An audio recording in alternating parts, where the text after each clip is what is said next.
that history won't haunt you. The same is true in the discourse of innocence. America is unique among modern nations to believe that it began with innocence.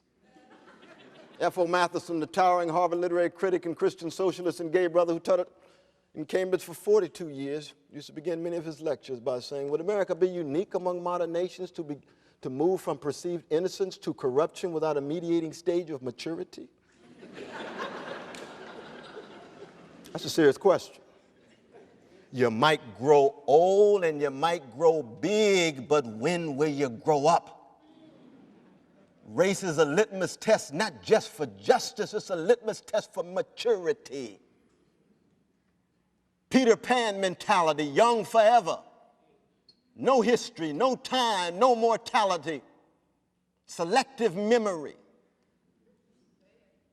And yet we know 1861, we fight a war over an institution not even invoked in the Constitution. 13th Amendment refers to an institution not even alluded to in the Constitution.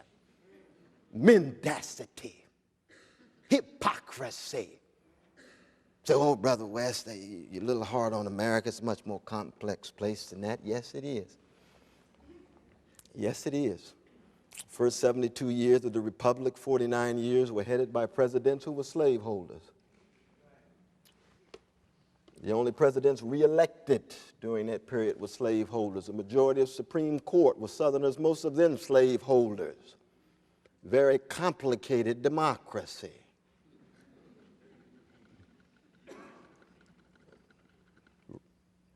Seneca put it so well when he said that he or she who learns how to die unlearns slavery. Montaigne says to philosophize is to learn how to die. Plato has Socrates say philosophy itself is a meditation on and preparation for death.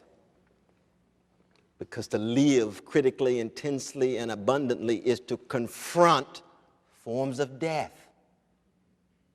You can't produce spirituals in the blues, or Sarah Vaughan, or Curtis Mayfield, without wrestling with the legacies of forms of death with which people of African descent have had to wrestle with.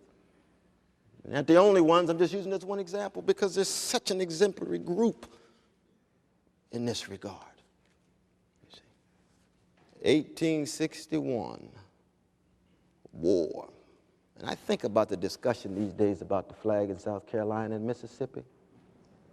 And I say to myself, my God, what an impoverished discourse. To think that that flag is fundamentally about black pain on the one hand and the valor of white soldiers and the Confederacy on the other.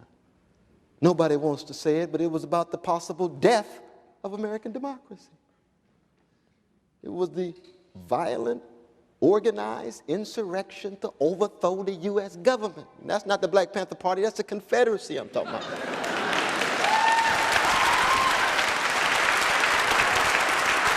It had to do with notions of democracy and citizenship. It's not just about black folk over here and white Southerners over there. You didn't even hear it articulated because our imagination when it comes to race is so eviscerated. The denial is still so much at work that it's just about responding to the psychological sensitivities of this group. And the psychological sensitivities of this, no. Race has been, we know, not just the most explosive issue, not just the most difficult dilemma, not just America's rawest nerve. It has the capacity to ring down the curtain on American democracy. It almost did.